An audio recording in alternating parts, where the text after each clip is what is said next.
But তারপরে তো সেই দেখিয়ে দিল যে বাবা কে আসবে। আর এটা কিন্তু খুব কম মানুষের সাথেই হয় যে প্রথম পরীক্ষা যার ফার্স্ট অ্যাটেম্পটেই সে কিন্তু সফলতা পেয়েছে। তো বাবার মেনলি একটা দোকান আছে, চায়ের দোকান আছে আমাদের রোড সাইডে। প্রথমে আমি বাড়িতে নিজে শুরু করেছিলাম, বাট ঠিক করে আমি নিজে পড়তে পারছিলাম না। বলতে নেই, অনেকেই আছে যারা মানে সঠিক গাইডেন্সের অভাবে বা সঠিক এনভায়রনমেন্টের অভাবে পড়তে পারে না। খুব কাছে বলতে একজন আছে। আচ্ছা, তো সে কিভাবে তোমাকে মোটিভেট করেছে তোমার এই জার্নিতে?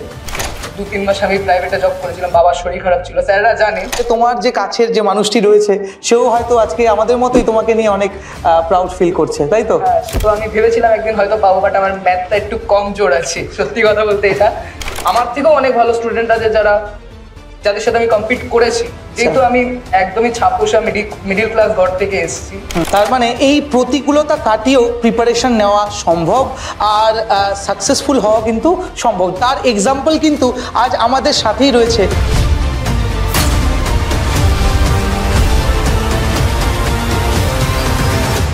সময় অনেক দ্রুত বয়ে যায়, আর এর সদ্ব্যবহার যারা করতে পারে তারাই জীবনে সফল ও সার্থক বলে বিবেচিত হয়। তো welcome to another episode of topper stock. আমি তোমাদের হোস্ট রঞ্জন স্যার, আর আমার সাথে রয়েছে জিতু স্যার। তো আজ আমাদের মধ্যে একজন এরকমই সফল ক্যান্ডিডেট রয়েছে যে আমাদের গভর্নমেন্ট এক্সামওয়ালা অফলাইন সেন্টার, যেটা কলকাতার শিয়ালদাতে রয়েছে, তারই স্টুডেন্ট আমাদের সাথে রয়েছে Deep Das. Welcome Deep. Thank you sir. তো দীপ, যে এসএসসির যে এক্সাম, যেটা সিএইচএসএল এক্সাম, যেটা 2024, তো তার সফল ক্যান্ডিডেট। তো চলো দীপের মুখেই আমরা শুনে নিই দীপ কোন পোস্ট পেয়েছে, তার প্রিপারেশন স্ট্র্যাটেজি কী ছিল, তো তার এই প্রিপারেশনের এই জার্নিতে কি কি বাধা এসছে আর সেটাকে সে কি করে ওভারকাম করেছে, সব কিছুই থাকছে। তো তার জন্য পুরোটা কিন্তু তোমাদের দেখতে হবে। তো দীপ, আমি আবারও তোমাকে স্বাগত জানাই আমাদের এই টপার স্টক এই শোতে। তো তুমি সবার প্রথমে বলো যে তুমি যখন তোমার রেজাল্ট দেখলে তো তোমার কিরকম অনুভূতি ছিল? অনুভূতিটা তো সত্যি অনেক দারুণ ছিল, কারণ কি প্রথম আমার বয়সটা অনেকটা কম আছে, আর এটা আমার প্রথম অ্যাটেম্প ছিল। আর আমার 21 বছর বয়সে আমি প্রথম পরীক্ষা দিই, আর প্রথমেই যখন আমার এই পরীক্ষাটা হয়ে যায়, তো বাড়ির সবাই তো প্রথমে খুব খুশি হয়েছে। তাছাড়া আমি যখন দেখি তা আমার মুখে খুবই হাসি আসে, আর ডিপার্টমেন্টটাও খুব ভালো পেয়েছি আমি। আচ্ছা, তুমি কোন ডিপার্টমেন্ট পেয়েছো? আমি ইনকাম ট্যাক্স ডিপার্টমেন্ট। আচ্ছা, তো দীপ কিন্তু ইনকাম ট্যাক্স ডিপার্টমেন্ট পেয়েছে, আর এটা কিন্তু খুব কম মানুষের সাথেই হয় যে প্রথম পরীক্ষা যার ফার্স্ট অ্যাটেম্পটেই সে কিন্তু সফলতা পেয়েছে। তাহলে এটাও কিন্তু সম্ভব। হ্যাঁ, অনেকের এই প্রিপারেশন স্টেজে আমরা দেখতে পাই যে অনেকে অনেক স্ট্রাগল হয়তো করে থাকে, বাট অনেকে কিন্তু খুব তাড়াতাড়িও সিলেকশন পেয়ে যায়। তো আমাদের মধ্যে যে দীপ আজকে রয়েছে, সে খুব কম সময়ে, খুবই অল্প বয়সে কিন্তু সে এই সফলতা পেয়েছে। কি বলুন জিতু স্যার? একদম অবশ্যই কংগ্রেচুলেশন দীপ। তুমি এত তাড়াতাড়ি যে এত কম বয়সে চাকরি পেয়ে গেলে তার জন্য অনেক অনেক কংগ্রেচুলেশন তোমাকে। এবার তুমি এত তাড়াতাড়ি পেলে আমাদের যে ভিউয়ার্সরা আছে ওদেরকে জানাও যে ফার্স্ট অ্যাটেম্পটে কি করে চাকরি পাওয়া যায়, সেটা তুমি অবশ্যই তোমার এক্সপিরিয়েন্সটা শেয়ার করো। তোমাকে রঞ্জন স্যার গাইড করবে, ওখানে জিজ্ঞেস করবে কি করেছো, সেটা অবশ্যই আমাদের ভিউয়ার্স গুলোকে জানাবে। আচ্ছা, তো আমাদের এটাই প্রশ্ন, মানে ভিউয়ার্সদের পক্ষ থেকে আমি তোমাদের এই প্রশ্ন, মানে তোমাকে এই প্রশ্নটাই করবো যে প্রথম অ্যাটেম্পটে যে এই সফলতা পাওয়া, ঠিক আছে, তো এর পেছনের রহস্য কি? কিভাবে তুমি নিজেকে প্রিপেয়ার করেছো এই এক্সামের জন্য? প্রথমত তো বলতে পারি ঠাকুরের ইচ্ছা তো অনেকটাই আছে, ঠাকুরের ইচ্ছা ছাড়া তো কিছু হয় না। তাছাড়া সঠিক গাইডেন্স, সঠিকভাবে একটা কনসিস্টেন্সি মেনটেন করে যে পড়াশোনাটা করে যাওয়া, সেটা সত্যিই হেল্প করেছে আমাকে। তাছাড়া পিডব্লিউ গভর্নমেন্ট এক্সামওয়ালাতে আমি যখন ভর্তি হই প্রথম, তখনই আমি বুঝতে পেরেছিলাম যে নিশ্চয়ই একটা নির্দিষ্ট ট্র্যাকে এসেছি। প্রথমে আমি বাড়িতে নিজে শুরু করেছিলাম, বাট ঠিক করে আমি নিজে পড়তে পারছিলাম না। তার মেন কারণ হচ্ছে যে সঠিক গাইডেন্সটা আমি পাচ্ছিলাম না। আর গাইডেন্স বলতে স্যাররা যেভাবে আমাদের সাথে মেশে, স্পেশালি পিডব্লিউ গভর্নমেন্ট এক্সামওয়ালাতে আমি দেখেছি যে অন্যান্য কোচিংয়ের কথা আমি জানি না, বাট পিডব্লিউ গভর্নমেন্ট এক্সামওয়ালা স্যাররা আমাদের মানে একদম দাদার মতন বা ভাইয়ের মতন থাকে সবসময়, যেটা সব থেকে বেটার আমার কাছে।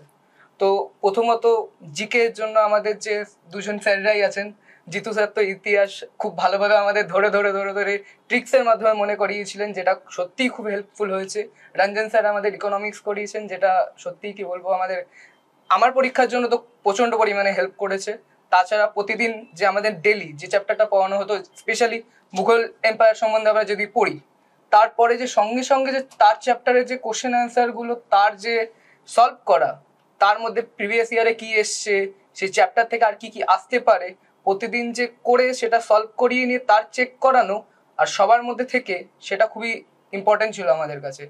যার জন্য মানে আমি আগাগোড়াই দেখেছি যে স্যারের ক্লাসে আমি নাম্বারটা ভালোই পেতাম জিকেতে, স্যারের ইকোনমিক্সেও আমি নাম্বারটা ভালো পেতাম, যেহেতু আমার তাছাড়া বিকম ব্যাকগ্রাউন্ড আছে জয়পুরিয়া কলেজ থেকে। তা সত্যিই আমাকে খুব হেল্পফুল এটা আমার জন্য।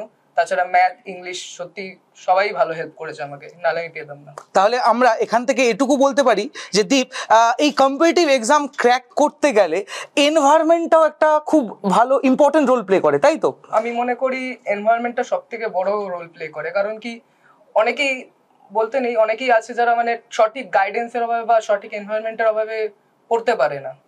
যে একটা যেমন আমাদের এখানে লাইব্রেরি মানে ফ্যাসিলিটিটা আছে, যেটা সত্যি আমার খুব ভালো লেগেছে, যে আমরা মানে ক্লাস করার পরেও লাইব্রেরিতে এসে চুপচাপ বসে পড়তে পারতাম, শান্তিতে পড়তে পারতাম। তাছাড়া আমার বাড়ির পাশেও লাইব্রেরিতে পড়েছি, কিন্তু আমি মেইনলি এখন পিডাব্লিউর যে লাইব্রেরি ছিল পরীক্ষার আগে আমি সেখানে ল্যাবে এসে মক দেওয়া বা বসে বসে যে ক্লাসগুলো করে তার রিভাইজ করা, এগুলো করতে পেরেছিলাম। তাতে খুবই সুবিধা হয়েছে আমার জন্য। আর এনভায়রনমেন্টটা সত্যি বড় ম্যাটার, কারণ কি বাড়িতে অনেক সময় সবকিছু সম্ভব হয় না আমার মনে হয়। হ্যাঁ, তো এটাই বলার যে দেখো, একটা ভালো সঙ্গ, একটা এনভায়রনমেন্ট, এটা কিন্তু প্রিপারেশনে খুব ইম্পর্টেন্ট রোল প্লে করে। হ্যাঁ, হয়তো তুমি বাড়িতে অনেক পড়ছো, বাট সেই কম্পিটিশনটা সেখানেই ফিল করতে পারবে যেখানে তোমার মতো আরও 10 জন, 30 জন, 50 জন, 100 জন যারা একসাথে মিলে পড়ছে, তবে গিয়ে কিন্তু তোমরা এই কম্পিটিশনটা ফিল করতে পারবে, যেটা কিন্তু অনেক ক্ষেত্রে বাড়িতে বসে কিন্তু সম্ভব হয় না। ঠিক আছে, তো এটা আমরা দীপের কাছ থেকে জেনে আমাদের সত্যি খুব ভালো লাগলো যে দীপ এটাও বললো যে জিকে জিএস এ ও অনেকটাই হেল্প পেয়েছে আমাদের থেকে। এছাড়া ও কিন্তু রেগুলার স্টুডেন্ট, রেগুলার কিন্তু ক্লাস করতো। ঠিক আছে, যেটা কিন্তু খুব জরুরি। অনেকেই এরকম করে যে এই মোটিভেশন নিয়ে আসে যে আমি একটা সরকারি চাকরি পাবো, বাট সেই মোটিভেশনটা কিন্তু রাখতে পারে না, যে কিছুদিন পরই ক্লাস ডিসকন্টিনিউ করে দেয়। তো এরকমটা করলে কিন্তু আমার মনে হয় না যে খুব ইজি হবে লাইফে সফল হওয়া, মানে ইন দ্য সেন্স এই এক্সামগুলো ক্লিয়ার করা। তো এবার আমি আসবো যে দীপের এডুকেশনাল ব্যাকগ্রাউন্ড কি নিয়ে দীপ পড়াশোনা করেছে। তো দীপ, তোমার একটু এডুকেশনাল ব্যাকগ্রাউন্ড সম্পর্কে বলো। হ্যাঁ, আমার মাধ্যমিক হয়েছে 2018 সালে। আচ্ছা। উচ্চ মাধ্যমিকের পরে আমি কমার্স নিই। আচ্ছা। বাংলা মিডিয়াম থেকেই আমার আগাগোড়া একদম পড়াশোনা করা। আচ্ছা।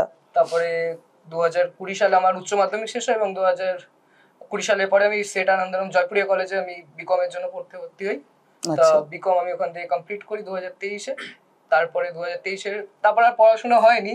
আচ্ছা। তারপরে বাড়িতে একটু চেষ্টা করছিলাম নিজেকে ঠিকঠাক করে ধাতস্থ করার। সেলফ স্টাডি করলে অনেকে বলে হয়, বাট আমার ক্ষেত্রে সেটা ব্যতিক্রম ছিল। আচ্ছা, কাজে দেয়নি। মানে আমি চেষ্টা করছিলাম বাড়িতে পড়ার, বাট বাড়িতে মেনলি আমি একাই ছেলে, তো বাবার মেনলি একটা দোকান আছে, চায়ের দোকান আছে আমাদের রোড সাইডে। আর তাছাড়া আমি নিজে অতটা পড়তে পারতাম না ঠিকঠাক করে, কারণ কি বাড়িতে অনেক কাজ থাকে, যেটা স্বাভাবিক। কিন্তু আমি যখন আমাদের কোচিংয়ে আসলাম, কোচিংয়ে এসে একটা টাইম মতন আমি একটা ঠিকঠাক পড়তে পারছিলাম। মানে সকাল 8টায় যে আসছি, 8টা থেকে ক্লাস করার পরে 12টা অব্দি ক্লাস হলো, তারপরে আমি নিজে অন্তত পক্ষে 4-5 ঘন্টা আরামসে পড়তাম, কারণ কি স্যার আমাদের কেউ কিছু বলতোই না যে তোমরা চলে যাও, লাইব্রেরি ফাঁকা করে দিতে হবে, এরকম কোনো ব্যাপারই নেই। তো টাইমটা আমি দিতে পেরেছি, যেটা বাড়ি গিয়ে আমার পেতাম না। তাছাড়া আমি এমনি নিজে টিউশন করতাম, বাড়িতে বাচ্চাদের পড়াতাম। আমার নিজের একটা বাচ্চাদের কোচিং আছে, অনেক বাচ্চারা পড়ে ওখানে। তাছাড়া 2-3 মাস আমি প্রাইভেটে জব করেছিলাম, বাবার শরীর খারাপ ছিল, স্যাররা জানে, স্যারদের সঙ্গে জানি যে কিছু সময় অসুবিধা গেছে, কিন্তু সব থেকে বড় কথা হচ্ছে স্যাররা কোঅপারেটিভ ছিল আমার সাথে। তার মানে এই প্রতিকূলতা কাটিয়েও প্রিপারেশন নেওয়া সম্ভব, আর সাকসেসফুল হওয়া কিন্তু সম্ভব। তার এক্সাম্পল কিন্তু আজ আমাদের সাথেই রয়েছে দীপ কিন্তু করে দেখিয়েছে। ঠিক আছে, তো তোমাদের জীবনেও এরকম অনেক প্রতিকূলতা কিন্তু থাকবে, বাট সবকিছু কাটিয়ে তোমাদের কিন্তু এগিয়ে যেতে হবে, তাই তো? তা দীপ, তোমার বাড়িতে মা বাবা ছাড়া আর কে কে রয়েছেন? মা বাবা ছাড়া আমার বাড়িতে কেউ নেই। আচ্ছা। মা আর বাবাই, আর কেউ নেই বাড়িতে। আচ্ছা দীপ, তোমাকে আরো একটা প্রশ্ন, যে আফটার গ্র্যাজুয়েশন এই যে কম্পিটিটিভ এক্সাম এই দেওয়া বা এই যে একটা চাকরি পাওয়া, তো কি তোমাকে মোটিভেট করেছে? তুমি চাইলে তো অন্য সেগমেন্টও ট্রাই করতে পারতে, ইনফ্যাক্ট তুমি বলেওছো যে তুমি একটা প্রাইভেট সেক্টরও ছিলে, তো তোমার সেখান থেকে কি মনে হয়েছে যে তোমার এই কম্পিটিটিভ এক্সাম দেওয়া উচিত বা এই গভর্নমেন্ট সেক্টরের দিকে ট্রাই করা উচিত? সত্যি কথা বলতে আমার প্রথম থেকে ইন্টারেস্টটা ছিল একটু পুলিশের দিকে বা ইউনিফর্ম দিকে লাইনটা যাওয়া। আচ্ছা, তো চেষ্টা করছি যে আরো ভালোভাবে চেষ্টা করব যে এগিয়ে যেতে বা পুলিশের দিকে বা ইউনিফর্ম যে লাইনটা আছে সেটা পাওয়ার। আচ্ছা, তোমার ইউনিফর্ম জব খুব পছন্দ, তো তারপরে তুমি এখানেই থেমে থাকছো না, তো তুমি তোমার প্রিপারেশন চালিয়ে যাবে, তাই তো? তো অবশ্যই তো তোমার এই প্রিপারেশন বা এই জার্নিতে মানে ইন আপকামিং ইয়ার্স, তো আমরা যদি কোনোভাবে সাহায্য করতে পারি, আমরা সবসময় তোমার পাশে রয়েছি, তো তুমি কখনোই ভেঙে পড়ো না। তো তুমি যেটা পেয়েছো সেটা তো খুবই ভালো, আর তোমার যেহেতু তোমার লক্ষ্য একটা ইউনিফর্ম জব, তো তার জন্য আমরা ফিজিক্সওয়ালার পক্ষ থেকে সব সময় পুরো টিম তোমার পাশে রয়েছি। যে কোনো মুহূর্তে যখন যা তোমার প্রয়োজন অবশ্যই তুমি আমাদের সাথে যোগাযোগ করবে। কি জিতু স্যার, আপনি কি বলুন? একদম, তোমার এই স্ট্র্যাটেজি নিয়ে আমার বক্তব্য ছিল যে স্যার আমরা যখন কথা বলছি স্টুডেন্টের সাথে, তো সবাই বিভিন্ন ধরনের প্রিপারেশন করেছে, কেউ নিজের মানে যেটা উইকনেস আর স্ট্রং পয়েন্টটা বলে, কিন্তু একটা জিনিস আমাদের যারা এখন প্রিপারেশন নিচ্ছে ওদের জন্য কমন জিনিস পাচ্ছি যে মক টেস্টটা দিতে হবে। কি দীপ, তুমি মক টেস্টটা রেগুলারলি দিতে কিনা? মক টেস্ট প্রতিদিনই আমি দিয়েছি, কারণ কি সব থেকে বড় কথা, যখন আমরা ক্লাস করছি একটা চ্যাপ্টার, ধরুন আমি মুঘল এম্পায়ার পড়লাম বা দিল্লি সুলতানেট পড়লাম, সেটা পড়ে যদি আমরা ছেড়ে দিই, কোশ্চেন আনসারই না করলাম, কোশ্চেনিং না করলাম, তাহলে পরীক্ষায় কিভাবে আসছে সেটা আমরা জানবো কি করে? রিয়েল টাইম এক্সপিরিয়েন্সটা পাচ্ছি না। দিল্লি সুলতানেদের যে কোশ্চেন আছে সেটা পেয়ে গেলাম, প্রতিটা মক দিয়ে দিলাম।